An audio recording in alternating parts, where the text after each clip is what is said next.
Rarely have I come across a laptop that embodies this idea so well. Work during work hours, play after work. The ZenBook Pro 16X OLED is Asus's flagship, primarily intended for content creators, video editing, streaming, graphic design, photography, architecture, game development, etc. But things aren't quite that simple. As we know, Asus has a rich portfolio, and in this segment of top laptops, Asus also has other options, such as the ProArt StudioBook Pro 16. But don't be fooled by names. The ZenBook Pro 16X OLED is in no way inferior to a ProArt, and it's just as suitable for the most challenging tasks and scenarios, only we're talking about different approaches to design and ergonomics, even though in the end both laptops fulfill the same tasks. Of course, each comes with its pros and cons, and if we compare them directly, the ProArt StudioBook 16 can be configured with a stronger processor, but the graphics card will be weaker even in the top version than the one on the ZenBook Pro 16X model. It also depends on whether the applications you work with need more CPU cores or more raw GPU power,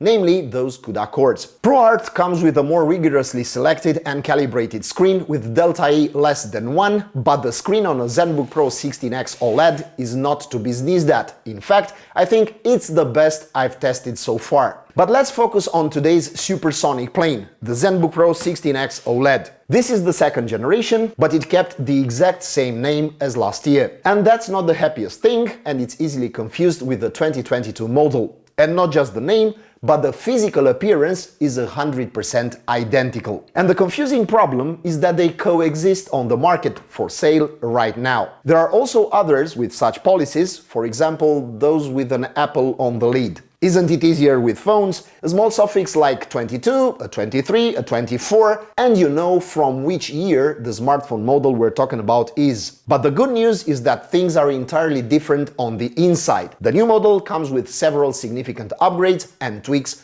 to the engine. And when I talk about changes, I'm not just referring to the usual ones. Of course, we have the usual annual hardware refresh, namely the 13th generation Intel CPU in the new ZenBook Pro compared to the 12th generation in last year's model, and the graphics card from the RTX 4000 series versus one from the 3000 series on the 2022 model. But we also have a deeper change under the hood. It's so subtle that you won't even notice it, even if you read the specs table carefully. But if you pay a little attention to the video materials on the product page, you'll understand why Asus chose a rarer and obviously more expensive processor than a standard one. In a word, miniaturization. But we'll dissect that topic at the appropriate time. If the StudioBook ProArt is the laptop of conservatives, traditionalists, the ZenBook Pro models, especially those with generous screens from the latest 16-inch generations, have something brave in their design, a more non-conformist look. I would even venture to say that they are groundbreaking laptops in terms of design. And like any device with a more unconventional design, it poses and challenges ergonomics. The learning curve is steeper than with a traditional laptop, and here I'm referring to the Transformers type chassis. This is the first time I've seen a mobile keyboard. If you take the lid to its maximum opening angle, the keyboard rises by about 7 degrees. Maybe at first the typing feeling is a bit strange, but you quickly realize that the inclined keyboard helps in ergonomics, and here I will make a parallel with gaming keyboards. Gamers are already familiar with this inclination. Many high-end gaming keyboards have been going for many years on this slope design. In gaming, the fingers have to get just as quickly to the top rows on one hand, and on the other hand, the forearm rarely stays parallel to the desk. And in this case, when the elbows are lower than the wrists, on a perfectly flat keyboard, the wrists are subjected to greater tension than in the case of an elevated keyboard. This keyboard lifting technology also has a name. It was baptized the Active Aerodynamic System Ultra, and as you can see from the images, we have a considerable elevation of almost 1.5 centimeters. And the raised keyboard not only has the role of ensuring better ergonomics for the wrists, but we will see that it also plays a major role in cooling the system. Asus has played with this mobile system before, most recently on the ZenBook Duo in the form of a secondary screen. This smaller screen, called the ScreenPad Plus by Asus, was raised when the laptop lid was opened, and the keyboard remained in place. I made this parenthesis to reassure even the ultra-orthodox, The sliding system proposed by Asus has been around for a few years. It has been tested and retested, and you will not have reliability problems with these mobile components in the system. The keyboard is solid and the sliding system doesn't squeak under hand pressure. Unfortunately, the screen doesn't open at 180 degrees. Precisely because of the keyboard's tilting system, the base of the screen acts as a lever under the keyboard, so offering a stylus for creators, this Pen 2.0, seems pointless, because it's one thing to draw on a horizontal surface and another when you draw at an inclined angle at 140 degrees. You simply don't have stability or a good position. But let's return to the chassis as a whole. ZenBook Pro 16X is a heavy laptop. I don't like marketing gibberish like the slim 16.9mm chassis and compact 2.4 kilos make the ZenBook Pro 16X easy to take with you wherever your creativity demands. Yes, you can take it with you, but it depends a lot on whether it's carried by car or on your back. At 3 kilos, with the charger included, it's not easy to carry around, dear Asus. But yes, I admit it's compact with its 17mm thickness, and I also admit that it wouldn't be okay to pack so much raw power into a lighter and thinner chassis. A laptop with these specs, but under 1.5 kilos and 15mm, would shut itself down because of the heat it wouldn't be able to dissipate quickly enough. So the construction is correct, but Asus, please don't sell me a tank as if it were ultra portable. And those in content creation are familiar with the desktop replacement expression, so I don't think they're afraid of a little more weight. The chassis is made of a super resistant aluminum alloy of aerospace quality from the 6000 series, monobody machined by CNC milling, and is undoubtedly a solid construction, and the exterior is fingerprint resistant. Amen. The keyboard is comfortable, spacious, which is no surprise given we have a 16-inch chassis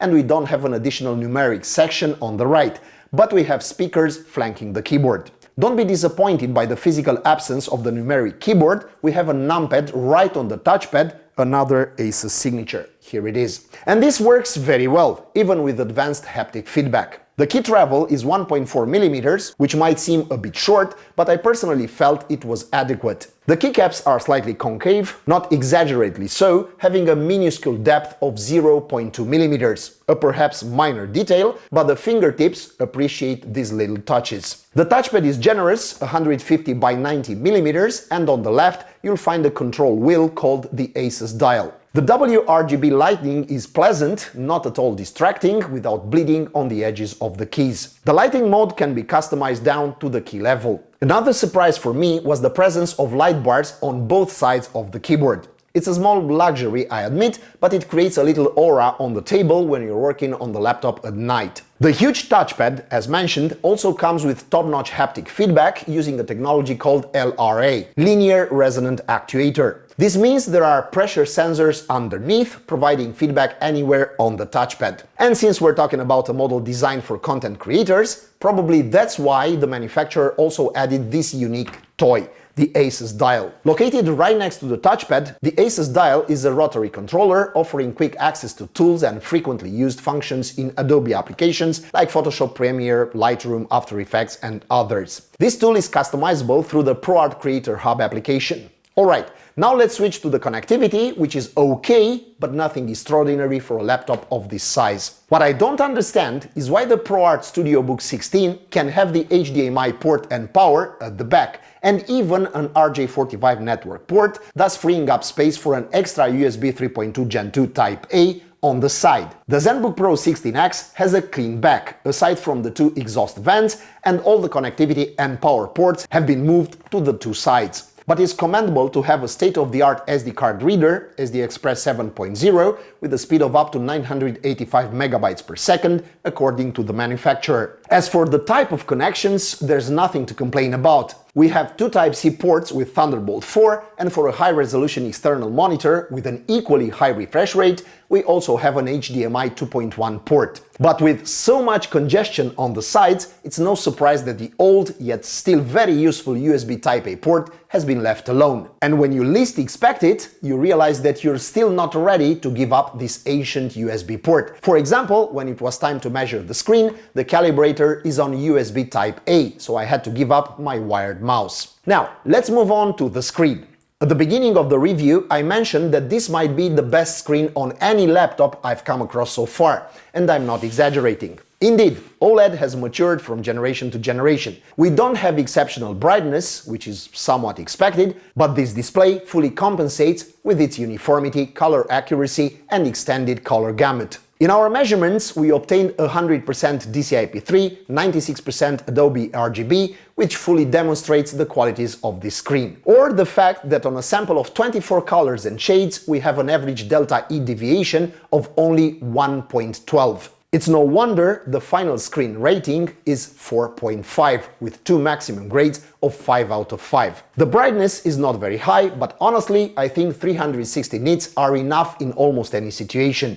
And being OLED, it's better this way. 400-500 nits would have been a short-lived joy for those who don't know or aren't interested in protecting the organic LEDs in such a panel. The contrast is virtually infinite, the result of 0.03 nits is within the colorimeter's margin of error, meaning the black is pitch black, just like when the screen is completely off. If I adore something about OLED, it's this perfect black. Then, for how details are seen in games and movies. By the way, in HDR we have an extra boost of brightness up to 550 nits, sufficient for a cinematic experience. But the best part is yet to come. The color uniformity on the panel is fantastic. The largest delta E deviation was 1.5.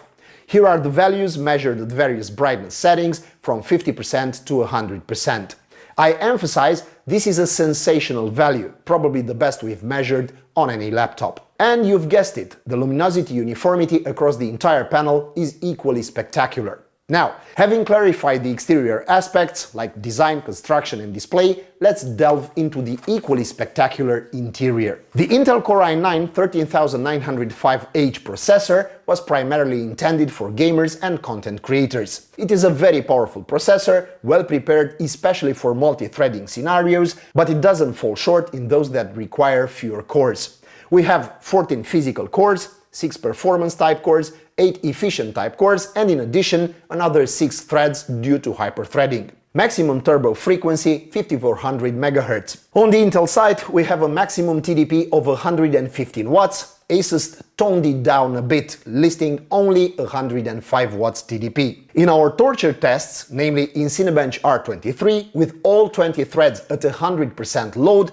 the processor started strongly with a TDP of 120 watts, but after 10 minutes, due to slight throttling and relatively high temperatures, it stabilized around 90 watts TDP. The frequency in this multi-core scenario dropped from 3800 MHz to 3400 and stayed there. And the temperatures ranged from 91-92 degrees Celsius in the first minutes of the multi-core test to 76 in the end after 10 minutes of continuous rendering, which is very good for such power. And now let me tell you why I said earlier that we're dealing with an exceptional processor. Asus and Intel have created a system on module, which is a circuit board separate from the rest of the motherboard. This circuit contains the already smaller sized Intel processor compared to a 13900H, for example, plus the LPDDR5X type RAM, which can be clocked up to about 7500 MHz, thanks to the cleaner signal and the much shortened paths between the processor and the memory. If you look at the picture, the memory is literally attached to the processor.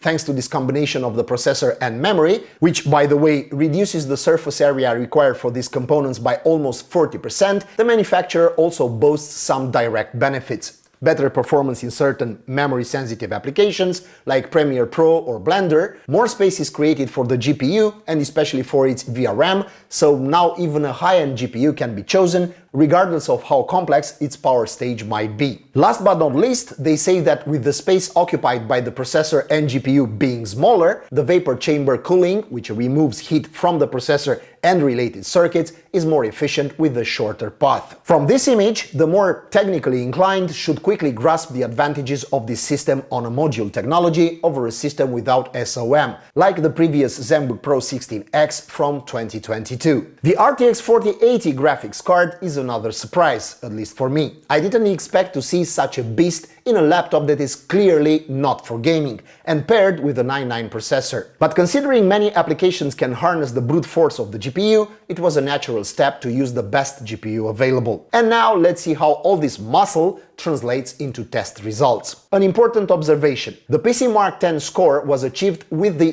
MUX switch set to discrete GPU. In the default MS Hybrid mode, the total score is about 7-8% lower, and to verify this theory, I ran PCMark 10 twice on each mode.